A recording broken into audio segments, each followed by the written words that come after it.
thank you so much for having us, Irvin. Quite welcome. Well, when you write a new book, you want everybody to know about it, so I'm glad to do it. Well, you just published your autobiography, Becoming Myself. And at the end of the 6th chapter, I believe, you write that memoirs are far more fictional than we would like to think. And so I'd like to start by asking you, what's the memoirist's motivation, if not to tell the truth? Oh, well, I have a very strong desire to tell the truth, but the question is whether my memory really collaborates with that. I'm talking about the ancient past, of course, but even so, even more recent things, people will remember it in extremely different ways than I do. Fortunately, I have a life companion, my wife, who's been with me for most of my 86 years. So, she can help out with that, but, her memory too is flawed. So sometimes we remember entirely different things.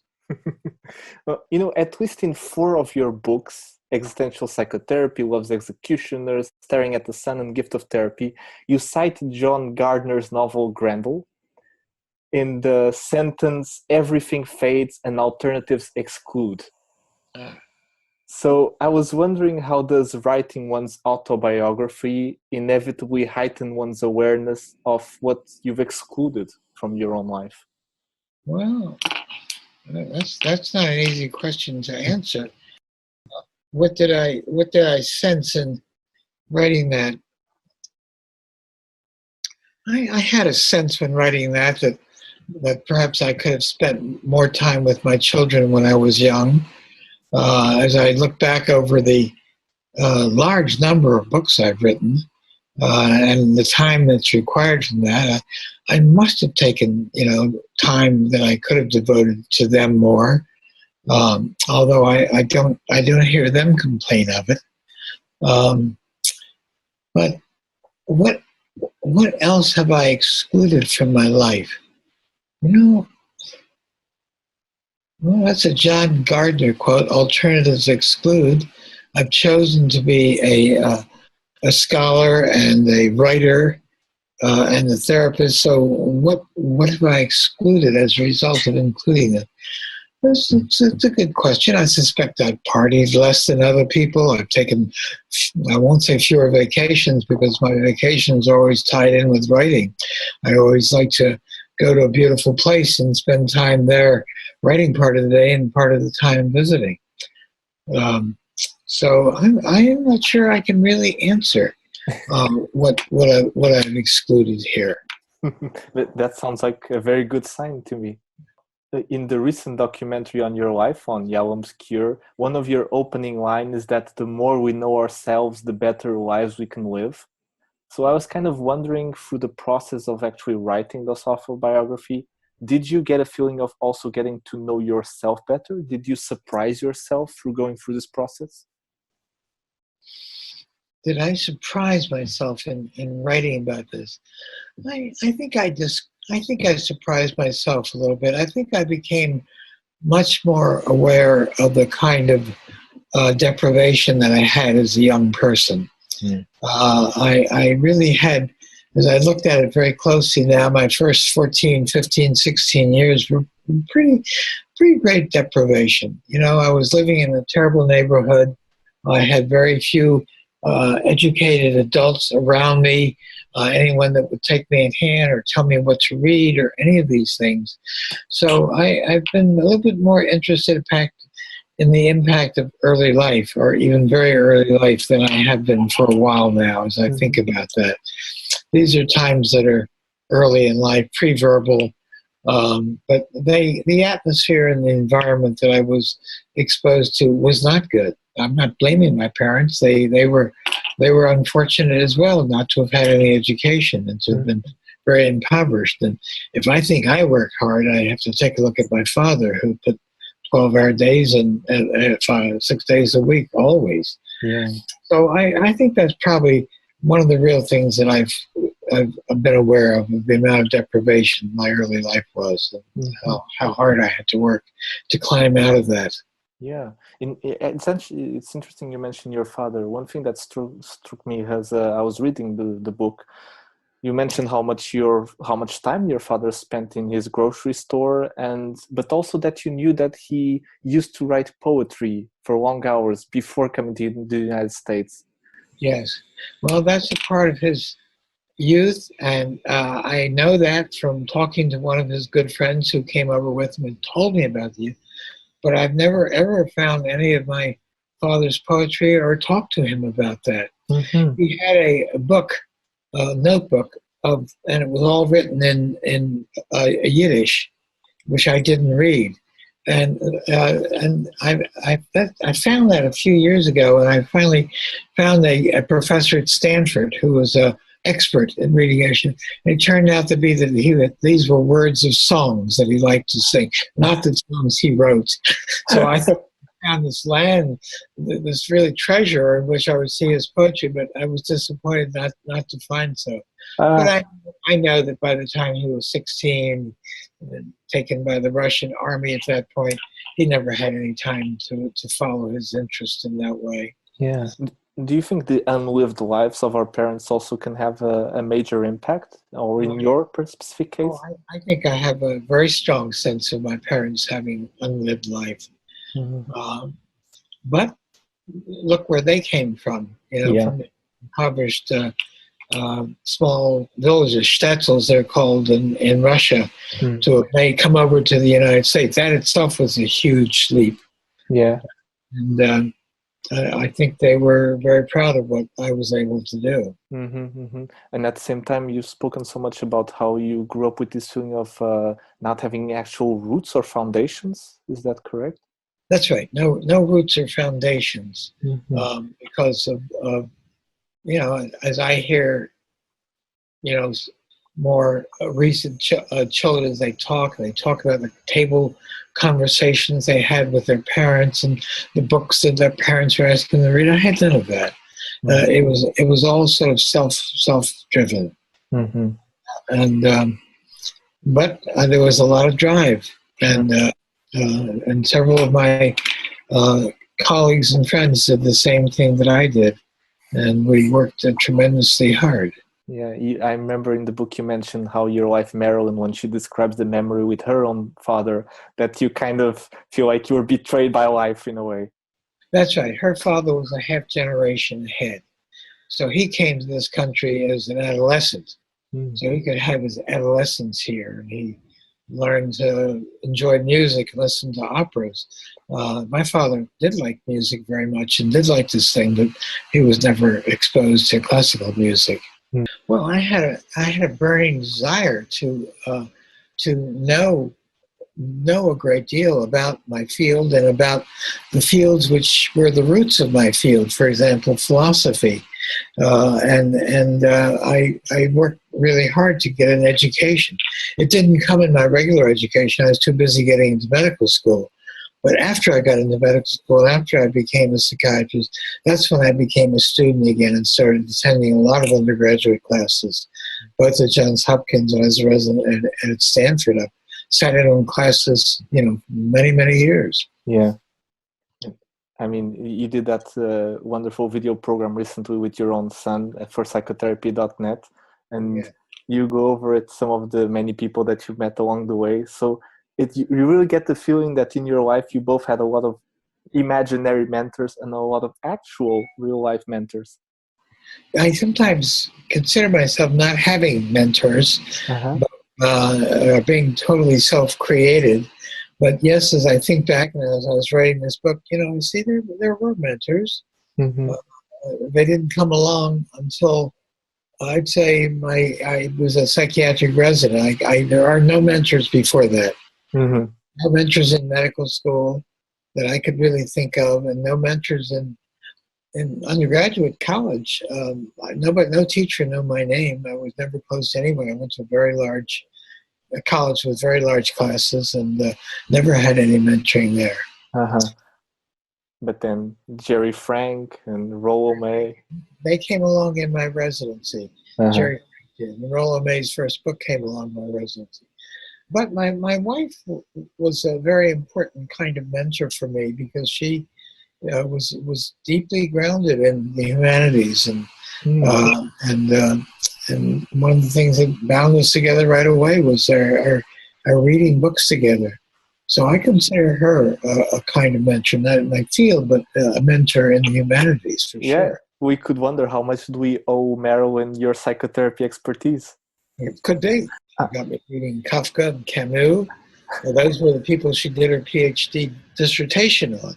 So naturally, I'm going to be kind of interested in the people that she's writing and reading and writing. And that was my introduction, really, to the existentialists. I started reading Kafka and Camus and then others as well.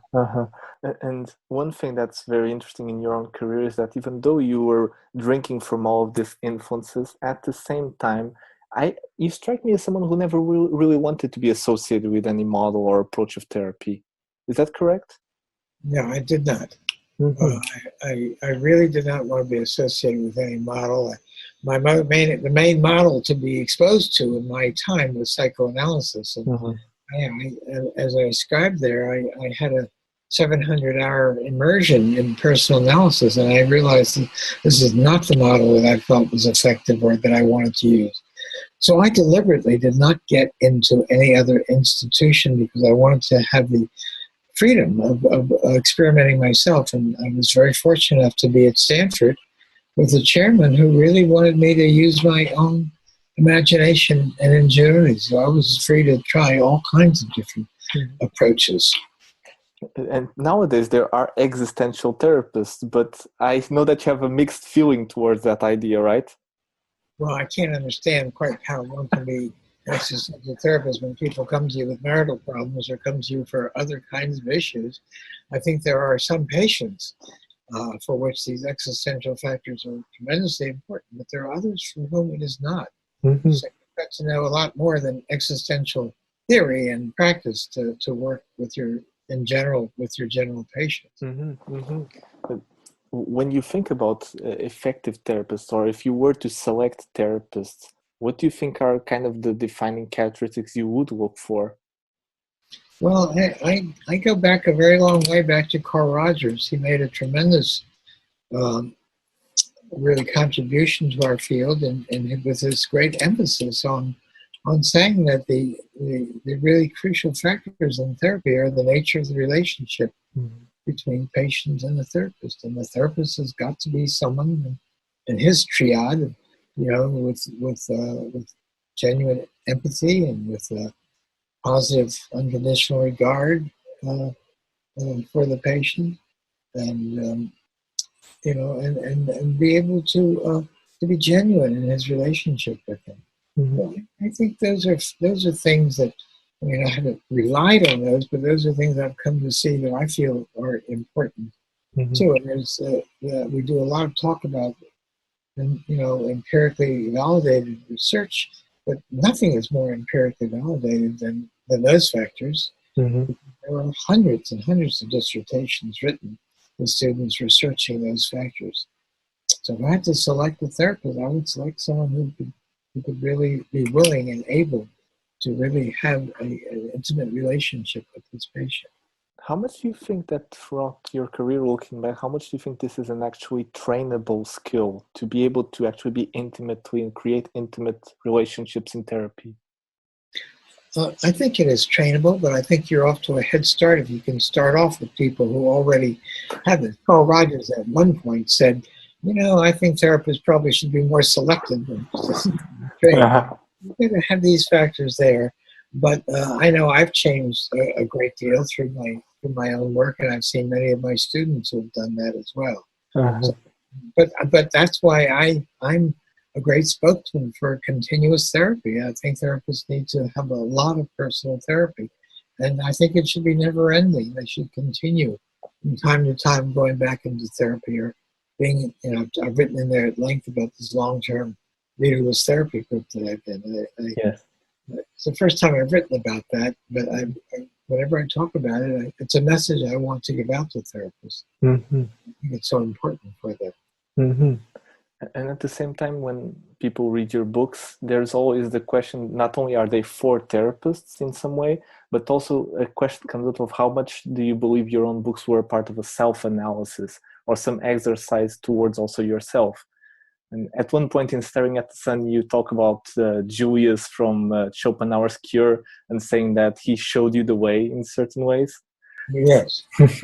Yes, that's right. While you're raising the question, can you learn from your characters? Yes. I think so. I create certain characters, 7 characters in that group, and I had no idea where they'd go. I created these characters, they're each different, and then I kind of looked in and see what was going to happen with the group. You know, your characters, and many writers have said this, I'm not unusual in this regard, many characters, you set them out and then you watch what they do and you record it. I'm reminded of Karen Horney's self-analysis book. I'm thinking, what are the limits of that, of self-analysis, self-writing? Yeah. Right. There are limits. So you need others. You need other people. You need some feedback, and I learned that from all my work in group therapy. By the way, speaking of your work in group therapy, I think that after this autobiography, that's something that you would like to now work on the revision of the textbook. Is that correct? I have an extremely good collaborator, man, who collaborated on my last edition, named Nolan Lesh. We've already started that. But you've said that this was your last book. How does a writer at heart deal with that? Well, I can't really stop. You know, I do get ideas, and I think, well, this would be right. And I'm feeling a little pressed right now because I'm having so much email that comes in from readers, and I really want to be writing something. So for the evolution of psychotherapy, this big conference in Anaheim, I didn't quite know what I would do there because people already have read the memoir. So I set about and I wrote 2 short stories, and I read those there. So I will write stories, I think, but I don't have a sense that I'll be doing a book of them. But I enjoy the writing process a great deal. Okay, so people can still look forward to some writing. I hope so. I'm imagining that some people would have some surprise to know that after some initial reservations, you actually have come to embrace some recent developments such as online therapy and text therapy. Because we're running out of time, but I was extremely negative and uncordial to that whole development because I pressed so much emphasis on the nature of the intimate relationship.